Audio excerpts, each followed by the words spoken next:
À un moment donné, dans ma vie, j'ai ressenti un vide, un manque de sens. J'ai senti un désir au fond de moi me pousser à aller chercher quelque chose d'autre. Quelque chose qui me rendrait heureuse. Je sortais d'une rupture et d'un burn-out. J'entamais alors un nouveau chapitre de ma vie. C'est là que j'ai compris que quelque chose n'allait pas.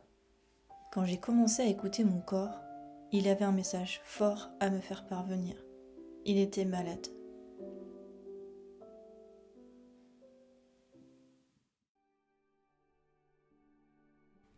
Mon esprit aussi souffrait, mon ombre m'envahissait.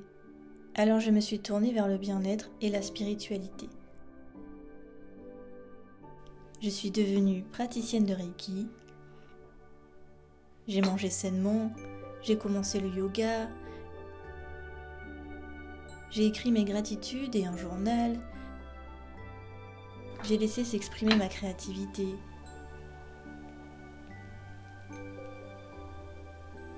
J'ai médité, fait des retraites de méditation bouddhiste, lu des livres, beaucoup de livres. Je me suis formée au métier que j'ai toujours voulu faire.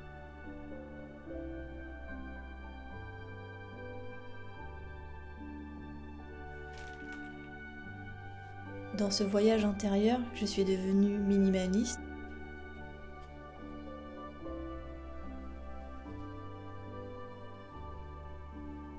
Et au passage, je suis aussi tombée éperdument amoureuse de l'homme de mes rêves.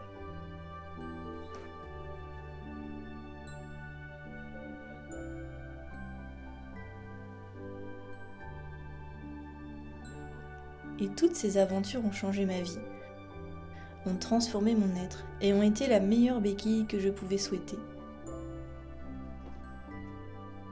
Comme un phare dans une nuit sans lune, et grâce à ça, petit à petit, une paix s'est installée dans mon cœur.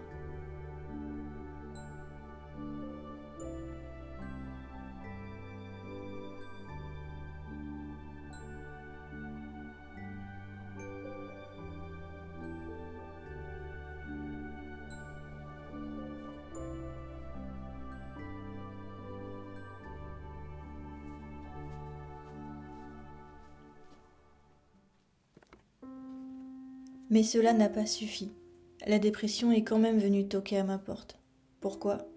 Parce que tout ce que je faisais, c'était mettre un pansement sur une plaie qui ne cicatrisait jamais.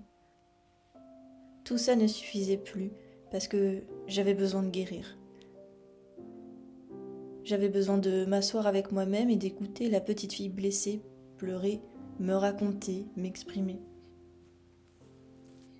J'avais fui toute la négativité dans un espoir d'une vie lumineuse et consciente, mais j'avais oublié quelqu'un derrière la porte. J'avais oublié qu'être humain, ça voulait aussi dire traverser des peines et faire des erreurs. Et surtout, s'aimer pour qui je suis maintenant, et pas une version idéalisée de moi qui n'arrivera peut-être jamais. Alors, j'ai fait le silence. J'ai fait de la place. Je me suis assise et je me suis autorisée à n'être rien, à ne rien faire, à regarder le temps qui passe, à communier avec les oiseaux, à ne plus me demander pourquoi ni même comment. J'ai ouvert la porte à la petite fille, qu'elle me raconte son passé que j'ai voulu oublier. J'ai écouté l'adulte que je voulais devenir et dans laquelle je me suis trop projetée. Et dans un rêve fou, je leur ai proposé de me rejoindre ici et maintenant. J'ai demandé l'union, le silence et surtout la confiance que je pouvais prendre soin d'elle. J'ai demandé à la nature de sceller cet accord. Une vie d'escargot, c'est ce résultat. C'est comprendre que tout est à sa place, que quand il ne se passe jamais rien, il se passe toujours tout. Que lâcher le fait de vouloir aller mieux, c'est guérir en soi. Et lâcher de vouloir être toujours plus, c'est devenir totalement entière, totalement soi, imparfaitement parfaite. Une vie d'escargot, c'est une confiance infaillible en la beauté de la vie.